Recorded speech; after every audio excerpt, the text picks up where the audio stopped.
Yeah, I know George Soros. He's spending all kinds of money on that. Anyway, Fox News contributor Frank Luntz, he is the author of a new book that comes out next month, What Americans Really Want. I'm looking at the words used here: right-wing extremists, desperate Republicans, angry mobs, the mob, manufactured anger, AstroTurf, Brooks Brothers Brigade. I don't remember hearing these words coming from the Bush White House, and I'm not a defender of the Bush White House by any stretch of the imagination, but I don't remember anyone saying anything like that coming out of George Bush's realm. There are political hacks that said some awful things, but this, really, called Democrats mobs? It's character assassination is what it is, and it's something that was learned under the Clinton administration. They began this in 94, 95.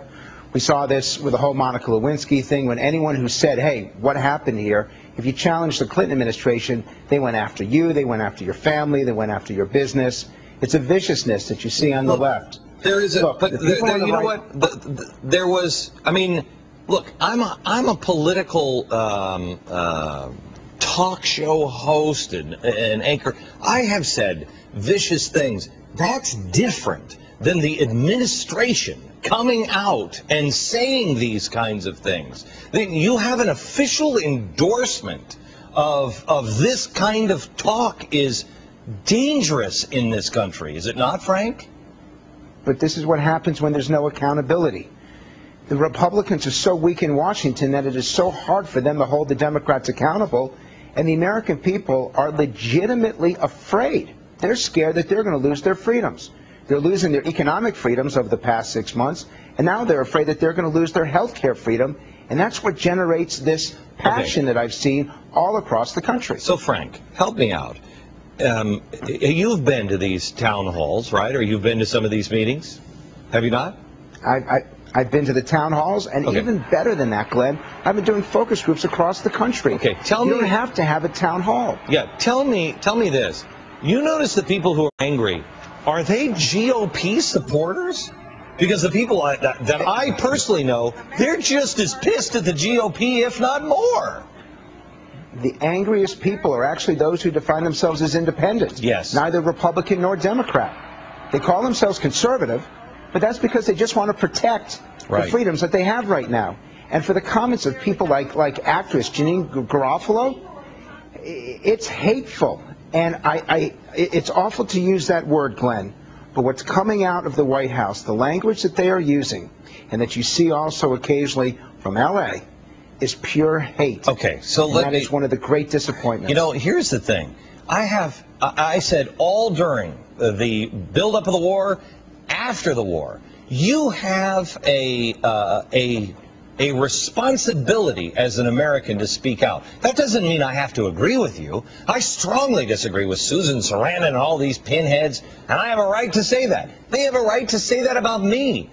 That's the point. We have a right to speak. More importantly, be heard. Have some sort of forum where you can actually be heard and not dismissed. Now, my question to you, Frank, is you've been around enough politicians before. Do they actually believe, because the left at least has only been around rallies that are funded by SEIU and Acorn and everything else, that they do have these manufactured mobs, if you want to call them, where they come and they protest whatever because they've been called and told to show up? Do they really believe that that's who the American people are at these tea parties, that they've just been called up? Or is this just a word game they're playing? The problem is that these politicians live in Washington, they breathe Washington, they eat Washington, and so they don't see the rest of America. Oh, boy. And so they do believe that it's manufactured because they live in a bubble. And Glenn, I'll tell you something even more important, is that so many of these senators and congressmen who are voting on this health care reform aren't even giving the public the opportunity to be heard at these town hall meetings. You know what the new strategy is? Cancel the town hall meetings. Don't sit down with the public. Therefore, you don't end up on YouTube as the clips that you're showing. So the American people have no other choice but to fight to be heard. That's what's most frightening. They're losing their right to be heard. We are entering the most frightening time that I can remember in my life in America, because nobody sees the we got nitroglycerin in our shoes, and we're jumping up and down. The politicians are, public is, everybody. It is dangerous. Fall to your knees and pray for the republic because it needs it. Frank, thanks.